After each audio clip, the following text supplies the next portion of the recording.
तो दोस्तों आ गए हैं हम लोग सब्जेक्टिव क्वेश्चन की ओर। जैसा कि देख रहे हैं, सबसे पहला क्वेश्चन क्या है कि कॉर्न लॉ क्या है। तो कॉर्न लॉ क्या है, इसे क्यों समाप्त किया गया, इसकी समाप्ति के क्या परिणाम हुए। तो दोस्तों आपको पता होगा कि कॉर्न लॉ एक तरह का मक्का कानून भी कहा जाता है हिंदी में। तो इसको मक्का कानून भी कह सकते हैं आप। मक्का कानून क्या है, कॉर्न लॉ क्या है, आपके एग्जाम में पूछे जाएंगे। और ये बहुत ही ज़्यादा इंपॉर्टेंट क्वेश्चन दोस्तों, ये 100% इंपॉर्टेंट रहता है कल के एग्जाम के लिए। तो आप लोग बढ़िया से समझिएगा, समझ में आ जाएगा, सुनिएगा, समझ में आ जाएगा।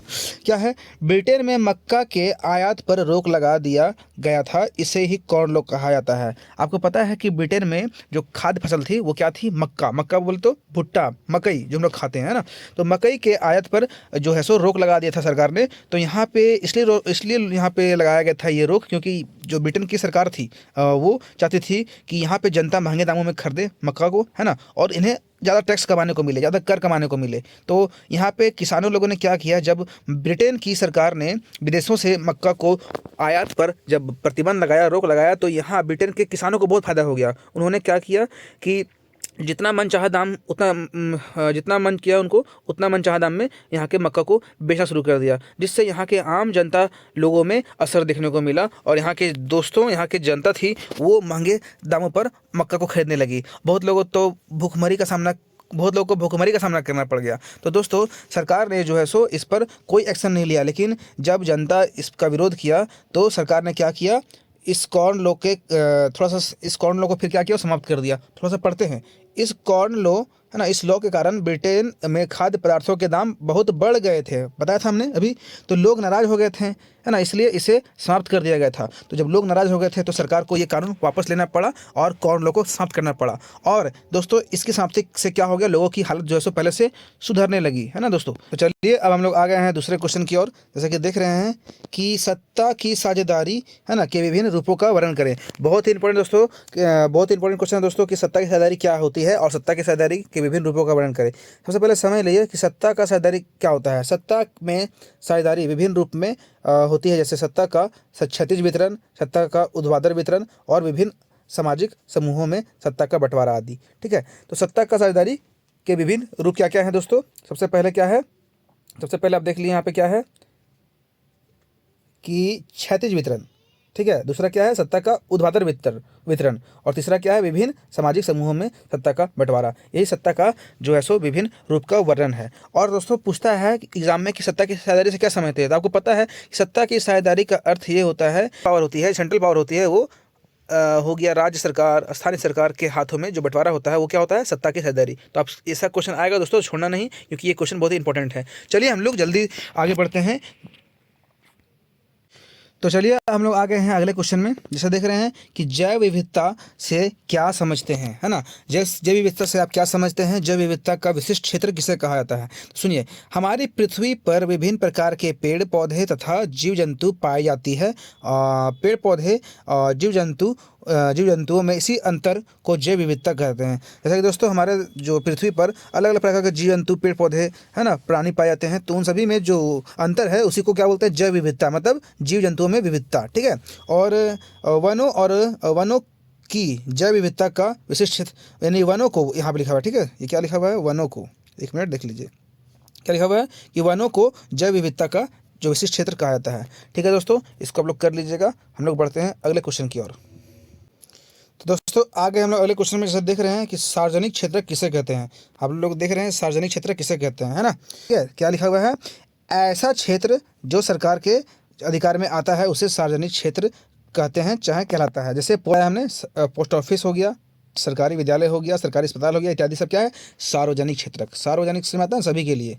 ठीक है, जहाँ पे सभी लोगों का जो है सो आना जाना लगा रहता है, सभी के अधिकार में हो। ठीक है, और वही बोलेगा निजी क्षेत्र क्या है, तो किसी व्यक्तिगत अधिकार वाले क्षेत्र को क्या बोलते हैं, तो हो गया निजी क्षेत्र। ठीक है, जैसे हो जाएगा प्राइवेट स्कूल, प्राइवेट हॉस्पिटल। ठीक है, चलिए हम लोग आगे बढ़ते हैं बिना देरी किए हुए। तो देखिए आगे हम लोग का अगला क्वेश्चन क्या है, वस्तु विनिमय प्रणाली से आप क्या समझते हैं। दोस्तों VVI क्वेश्चन है, वेरी वेरी इंपॉर्टेंट क्वेश्चन है, इसको आप ध्यान से समझिएगा और एक बार समझ लीजिए, आपको जो है सो याद रहेगा। वह प्रणाली जिसमें मुद्रा का उपयोग किए बिना लोग अपनी आवश्यकता की पूर्ति वस्तु के विनिमय के माध्यम से करते हैं उसे वस्तु विनिमय प्रणाली कहते हैं। दोस्तों साफ वर्ड में लिखा हुआ है कि एक ऐसा प्रणाली जहाँ पे पहले रुपया पैसा का उपयोग नहीं होता था और लोग क्या करते थे, अपनी आवश्यकता की वस्तुओं को आपस में लेन देन करते थे। चलिए जल्दी से आते हैं अगले क्वेश्चन में। क्या है, समवर्ती सूची के अंतर्गत कौन कौन से विषय आते हैं, ध्यान दीजिएगा। समवर्ती सूची पहले समझिए, जिस सूची पर केंद्र सरकार एवं राज्य सरकार दोनों मिलकर कानून बनाते हैं उसे समवर्ती सूची कहते हैं, ठीक है।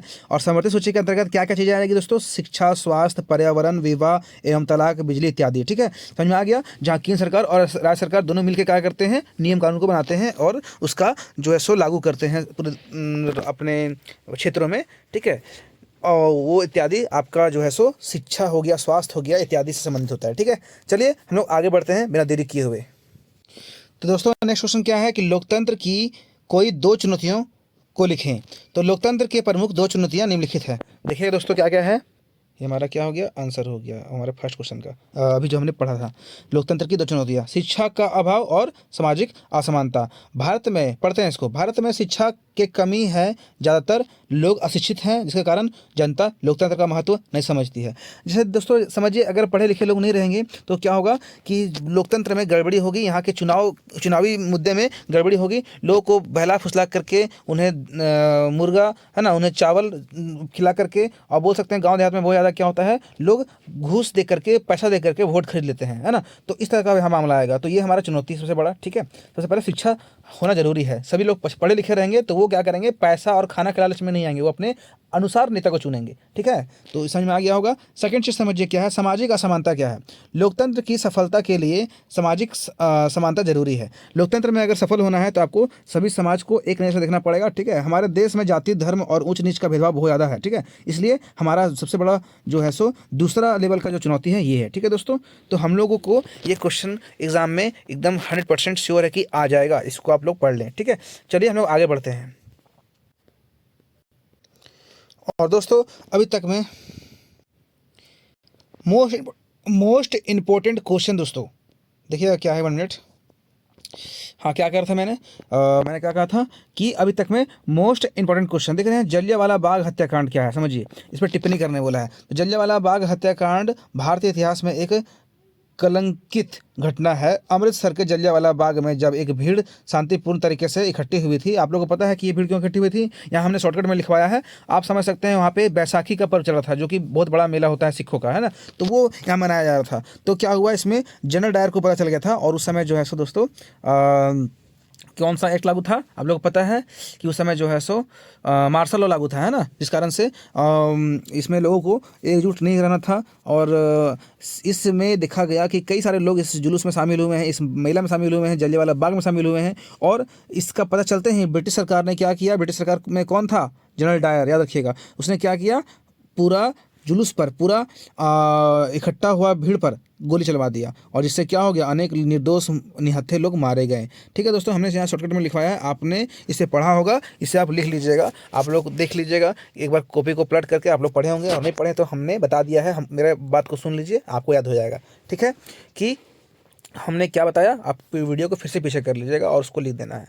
चलिए हम लोग आगे बढ़ते हैं अगले वाले क्वेश्चन में। और दोस्तों इसी में एक हमारा सेकेंड जो टॉपिक है क्या है, रॉलेट एक्ट क्या है। इसे पूछ देगा आपको, चाहे टिप्पणी करे बोलेगा, रॉलेट एक्ट पर टिप्पणी करें। तो रॉलेट एक्ट जानते हैं दोस्तों, एक आपका जो है सो ब्रिटिश सरकार द्वारा लागू किया गया एक कानून था, ठीक है। आप समझिए इसमें क्या है। रॉलेट एक्ट ब्रिटिश सरकार द्वारा राष्ट्रीय आंदोलन को कुचलने के लिए लाया गया एक ऐसा कानून था जिसके आधार पर किसी भी भारतीय को बिना मुकदमा चलाए जेल में बंद रख दिया जाता था, चाहे रखा जा सकता था, वो भी कितने साल, 2 साल, आपको पता होगा, है ना। रॉलेट एक्ट में 2 साल तक कोई भी हो गया आपका आंदोलनकारी हमारे भारत का, उसे बिना मुकदमा चलाए 2 साल तक जेल में डाल दिया जाता था, वो रॉलेट एक्ट था, आप लोग को मालूम होगा। चलिए हम लोग आगे बढ़ते हैं बिना देरी किए हुए। तो आगे हम लोग नेक्स्ट क्वेश्चन में देख रहे हैं क्या है, चौरी चौरा हत्याकांड पर टिप्पणी करें। चाहे चौरी चौरा हत्याकांड क्या है, देखिए समझिए। असहयोग आंदोलन के दौरान गोरखपुर के चौरी चौरा नामक जगह पर क्या हो गया दोस्तों, में हिंसक घटना घटित हुआ, है ना, और हुई, ठीक है, जिसके तहत भीड़ ने पुलिस थाने में आग लगा दी और उसमें 22 पुलिसकर्मी जलकर मर गए और इस घटना को चौरी चौरा नामक हत्याकांड से जाना जाता है, ठीक है दोस्तों। समझ में आ गया होगा। हम लोग आगे बढ़ते हैं। दोस्तों क्या देख रहे हैं कि चावल की खेती के आवश्यक भौगोलिक दशाओं का वर्णन करें। ये भी दोस्तों बहुत ही इंपॉर्टेंट क्वेश्चन है। देखिए यहाँ से आपका जो है सो फसल से संबंधित एक क्वेश्चन आ जाएगा, ठीक है। देखिए चावल जो है सो दोस्तों भारत का एक प्रमुख खाद्य फसल है, जैसे कि आप लोग पता है ना। हम लोग चावल बहुत ज़्यादा खाते हैं हमारे भारत में, और इसे उगाने के लिए दो आवश्यक भौगोलिक परिस्थिति निम्नलिखित है। पहला तो दोस्तों क्या है कि 25 डिग्री से 30 डिग्री सेल्सियस को क्या चाहिए, तापमान, ठीक है। और उसके बाद दूसरा जो दोस्तों क्या है, वो 100 से 150 मीटर सेंटीमीटर वर्षा, ठीक है। 100 सेंटीमीटर से 150 सेंटीमीटर तक वर्षा चाहिए इसको, और 25 डिग्री से 30 डिग्री सेल्सियस तापमान चाहिए। और दोस्तों सबसे तीसरी बड़ी बात जो है दोस्तों क्या है, इसको जलोढ़ मृदा अगर मिल जाए या 2 मिनट प्रति मिल जाए तो ये बहुत ज़्यादा फसल जो है सो पैदावार बढ़ाता है ना, ये सब मिट्टी इस फसल को। और दोस्तों ये जो है सो उष्ण और आर्द्र जलवायु में इसका जो है सो ये रोपण होता है। तो इसलिए चावल का जो भौगोलिक दशा है दोस्तों, आपको इस तरह से लिखना है। आपको पता है कि भारत में चावल काफ़ी ज़्यादा मात्रा में खाया जाता है, उगाया जाता है, तो ये इसका भौगोलिक स्थिति था। चलिए हम लोग आगे बढ़ते हैं। चलिए नेक्स्ट क्वेश्चन देखते हैं क्या है कि सड़क परिवहन रेल परिवहन की अपेक्षा अधिक उपयोगी है, कैसे। दोस्तों आपको पूछा जा रहा है कि जो है सो सड़क मार्ग जो है, रोडवे सड़क परिवहन, वो रेल से बहुत ही अच्छा है और उपयोगी है। तो पढ़ते हैं पहले, सड़क परिवहन रेल परिवहन की अपेक्षा अधिक उपयोगी है किस प्रकार। देखिए सबसे पहला क्या बताया हमने कि सड़क मार्गों का निर्माण रेल मार्गों की अपेक्षा सस्ता पड़ता है। आपको पता है कि रेल में केवल लोहे का पटरी होता है ना, और अलग से जो बजरी गिट्टी अलग होता है, तो उसमें ज़्यादा खर्चा आता है, जबकि सड़क मार्ग में बनाने में उसका खर्चा कम आता है। तो सड़क मार्गों में रख रखाव भी बहुत ही ज़्यादा मतलब कम खर्चा होता है, जैसे कि रेलवे के मुकाबले, जानते ही आप लोग। इसके निर्माण में कम समय लगता है, कम श्रमिक लगते हैं, कम पूंजी है ना, तथा कम तकनीक की आवश्यकता होती है। किसमें, ये रोड में, ठीक है, सड़क में। जबकि रेल में क्या होती है दोस्तों, बहुत ज़्यादा खर्चा आती है, ठीक है। इसलिए हम लोग को समझ में आ गया पहला पॉइंट क्या है कि सड़क परिवहन के जो सड़क परिवहन का निर्माण करने के जो है सो सबसे कम कीमतों पर किया जा सकता है। रेल परिवहन के मुकाबले सड़क परिवहन आसानी से बनाया जा सकता है, और कम खर्च में, कम लागत में, है ना। और भी देखते हैं आगे क्या लिखे हैं। सेकेंड पॉइंट क्या दोस्तों, किसी भी प्रकार की आकृति वाले रास्तों पर सड़क निर्माण संभव है, जबकि, है ना, जबकि रेल मार्गों को उच्च पर्वतीय क्षेत्रों में विकसित नहीं किया जा सकता। जैसा कि बताया गया दोस्तों सेकंड नंबर पॉइंट, कि सड़क परिवहन को कोई भी जगह पे हम लोग बना सकते हैं। वो मान लीजिए कि अगर गुफा हो, सुरंग हो, या फिर रोड गांव में हो, देहात में हो, चाहे वो आप समझ लीजिए ब्रिज हो या फिर पहाड़ हो, कहीं भी रोड बनाया जा सकता है। लेकिन रेल परिवहन को जो है सो हर जगह नहीं लगाया, हर जगह नहीं डाला जा सकता। इसलिए जो है सो इसको आसानी से हम लोग इसको बनाने में जो है सो इसको आसानी से बनाया जा सकता है ना, सिंपल वे में कह सकते हैं। और तीसरा पॉइंट ये क्या है, सड़कें व्यक्तियों को उसके दरवाजे तक छोड़ सकती है ना, जबकि रेल निर्धारित स्टेशनों पर ही रुकती है। जैसे पता है आप लोग को कि रेल जो है सो हमारा प्लेटफॉर्म पर ही रुकेगा, लेकिन जो हमारा जो सड़क मार्ग है हमारे घर के दरवाजे तक जो है सो आती है। इसलिए ये है, इस वजह से सुविधाजनक है रेल के मुकाबले, ठीक है। रेल लंबी दूरी को तय करता है, और जो है सो रोड भी लंबी दूरी तय करता है, लेकिन इसमें क्या होता है, हम लोग घर तक आ सकते हैं डायरेक्टली रोड के माध्यम से, बाइक से, साइकिल से, है ना, ऑटो से, बस से, कोई भी गाड़ी से, जबकि ट्रेन केवल पटरी पे चलता है, आपको मालूम है। तो देखिए हमारा नेक्स्ट पॉइंट क्या है कि सड़कों के माध्यम से निर्माण केंद्रों में उत्पादित अनेक वस्तुएं उपभोक्ता तक प्रत्यक्ष रूप से पहुंचा दी जा सकती है ना, पहुंचा दी जाती है। कहने का मतलब मान ली फैक्ट्री है, फैक्ट्री में अगर माल बना हुआ है, ठीक है, वहाँ से हमको लाना है अपना दुकान तक, अपने घर तक, तो आसानी से ला सकते हैं। इसमें माल को बार बार लादना उतारना नहीं पड़ता है, ठीक है। और हम लोग नेक्स्ट पॉइंट पढ़ते हैं, सड़क मार्गों पर संचालित वाहनों का उपयोग किसी भी समय किया जा सकता है। हमको कहीं आना है दोस्तों, तो अगर हम लोग सड़क मार्ग को अपनाएंगे तो कभी बस, ट्रेन, या फिर कार, या फिर टेम्पू, जो भी चीज़ है ना, रिक्शा वगैरह, बाइक वगैरह, हम लोग कभी भी निकाल सकते हैं और कभी भी एक जगह से दूसरी जगह जा सकते हैं। जबकि ट्रेन के लिए ऐसा नहीं है दोस्तों। ट्रेन के लिए आपको क्या करना पड़ेगा, यहाँ लिखा हुआ है कि इसके विपरीत में है क्या, रेल, क्या लिखा हुआ है कि रेल का संचालन जो है सो नियत समय पर होता है। आपको मालूम है कि रेल का टाइमिंग होता है ना, एक्सप्रेस हो चाहे लोकल हो, टाइम पर ही आएगा, और जिससे यात्रियों को समय पर स्टेशन पहुंचना पड़ता है और वहां जाकर के इंतजार करना पड़ता है, आपको मालूम है। तो हम लोग सड़क मार्ग से आसानी से कभी भी मन करे तो हम लोग निकल सकते हैं दूर दराज, नज़दीक। लेकिन रेल के लिए हमको इंतजार करना पड़ेगा, समय पर जा करके वेट करना पड़ेगा, समय पर जा करके स्टेशन पहुंचना पड़ेगा, तब जा करके हम लोग उसका उपयोग कर पाएंगे। तो इस प्रकार से हम लोग देखते हैं कि सड़क मार्ग बहुत ही अच्छा है ना, मुकाबले रेल के। चलिए आगे बढ़ते हैं हम लोग। तो दोस्तों हमारा नेक्स्ट क्वेश्चन क्या देख रहे हैं कि मुद्रा आवश्यकताओं के दोहरे संयोग की समस्या को किस प्रकार सुलझाती है, उदाहरण देखकर समझाइए। आपको पता है कि जब हमारे पास रुपया आ गया, पैसा आ गया, तो ये है सो आवश्यकता के दोहरे संयोग को खत्म कर दिया। चलिए पढ़ते हैं तो जानकारी मिलेगी अच्छे से। तो मुद्रा आवश्यकताओं को दोहरे संयोग की समस्या को बहुत अच्छी तरह से सुलझाता है। कैसे, जिस व्यक्ति को हम दे रहे एग्जाम्पल, ठीक है, जिस व्यक्ति के पास मुद्रा है वह इसका विनिमय किसी भी वस्तु या सेवा खरीदने के लिए आसानी से कर सकता है। आवश्यकताओं का दोहरा संयोग विनिमय प्रणाली की किसी विनिमय क्या लिखा हुआ है, विनिमय प्रणाली की एक अनिवार्य विशिष्टता है ना, जहाँ मुद्रा का उपयोग किए बिना वस्तुओं का विनिमय होता है। इसकी तुलना में ऐसी अर्थव्यवस्था जहां मुद्रा का प्रयोग होता है, मुद्रा महत्वपूर्ण मध्यवर्ती भूमिका प्रदान करके आवश्यकताओं के दोहरे संयोग की जरूरत खत्म कर देती है। दोस्तों समझिएगा, मुद्रा का जो है सो दोस्तों प्रचलन जब आया तो हम लोगों ने क्या किया, हम लोगों को कोई भी वस्तु कोई भी सेवा खरीदना हो तो आसानी से खरीद सकते हैं मुद्रा को देख करके, है ना। जबकि जब मुद्रा नहीं था तो उस समय हमें अपने आवश्यकता संबंधित वस्तुओं को पाने के लिए हमें वैसे व्यक्ति को ढूंढना पड़ता था, और उसको भी हमारे से संबंधित वस्तुओं को अगर लेना हो तभी वो हमको जो है सो हमारे साथ क्रेता और विक्रेता का संबंध बना पाएगा। तो इस हिसाब से वो बहुत ही मुश्किल वाला दौर था। लेकिन जब हमारे पास मुद्रा आ गया तो ये क्या हो गया, दोहरा संयोग समाप्त हो गया। ठीक है, इसमें क्या हो गया, पैसा किसी को दे दो, वो आदमी को जो भी जरूरत है वो खरीद लेगा अपना सामान, और हम भी अपना सामान खरीद सकते हैं। तो ये पैसा जो आया, रुपया आया, मुद्रा आया, ये क्या किया, हमारे जरूरत के सामानों को आसानी से खरीदने बेचने के लिए जो है सो आसानी कर दिया। ठीक है, तो इसको आप लोग लिख लीजिएगा। और सब सकते हैं एक उदाहरण, ठीक है, समझ में आ जाएगा आपको क्या है कि दोहरा संयोग। ठीक है, जूता निर्माण के लिए जरूरी नहीं रहा जाता कि ऐसे किसान को ढूंढे जो ना केवल उसके जूते खरीदे बल्कि साथ साथ उसको गेहूं भी बेचे। उससे केवल अपने जूते के लिए खरीदार ढूंढना है। एक बार उसे जूते मुद्रा में बदल लिए तो वह बाजार में गेहूं या अन्य कोई वस्तु खरीद सकता है। तो दोस्तों, अगर जूता निर्माता है सो वो क्या कर सकता है कि केवल वैसा किसान को नहीं ढूंढने का चाहे कि जो गेहूं बेचता हो चाहे गेहूं खरीदता हो। अब देखिए, गेहूं वाला हो तो क्या करेगा, गेहूं वाला को मान लो जूता चाहिए, जूता वाले के पास गया और जूता खरीद लिया उससे, उसको पैसा दे दिया बदले में। ठीक है, और किसान को जूता मिल गया, जबकि जूते वाले को क्या चाहिए, गेहूँ। तो क्या करेगा, मार्केट में जाएगा और वही पैसा को लेकर के गेहूँ कहीं भी खरीद लेगा, है ना। तो इस तरीके से जो है दोस्तों, ये जो है सो दोहरा संयोग खत्म हो गया, दोहरा संयोग का समस्या खत्म हो गया मुद्रा आने से। ठीक है, चलिए बिना देरी के हम लोग आगे बढ़ते हैं अगले क्वेश्चन की ओर। देखिए हमारा क्वेश्चन दोस्तों क्या है अगला, धारणीयता का विषय विकास के लिए क्यों महत्वपूर्ण समझिएगा। धारणीयता से अभिप्राय है सतत पोषणीय विकास, अर्थात ऐसा विकास जो वर्तमान पीढ़ी तक सीमित न रहे बल्कि आगे आने वाली पीढ़ी को भी मिले। वैज्ञानिकों का कहना है कि हम संसाधनों का जैसे उपयोग कर रहे हैं उससे लगता है कि संसाधन शीघ्र समाप्त हो जाएंगे और आगे आने वाली पीढ़ी के लिए कुछ नहीं बचेंगे। यदि हमें विकास को धारणीय बनाना है अर्थात निरंतर जारी रखना है तो हमें संसाधनों का प्रयोग इसी तरह से करना होगा जिसमें कहा था कि यदि हमें विकास को धारणीय बनाना है अर्थात निरंतर जारी रखना है तो हमें संसाधनों का प्रयोग इस तरह करना होगा जिससे विकास की प्रक्रिया निरंतर जारी रहे और भावी पीढ़ी के लिए संसाधन बचे, है ना।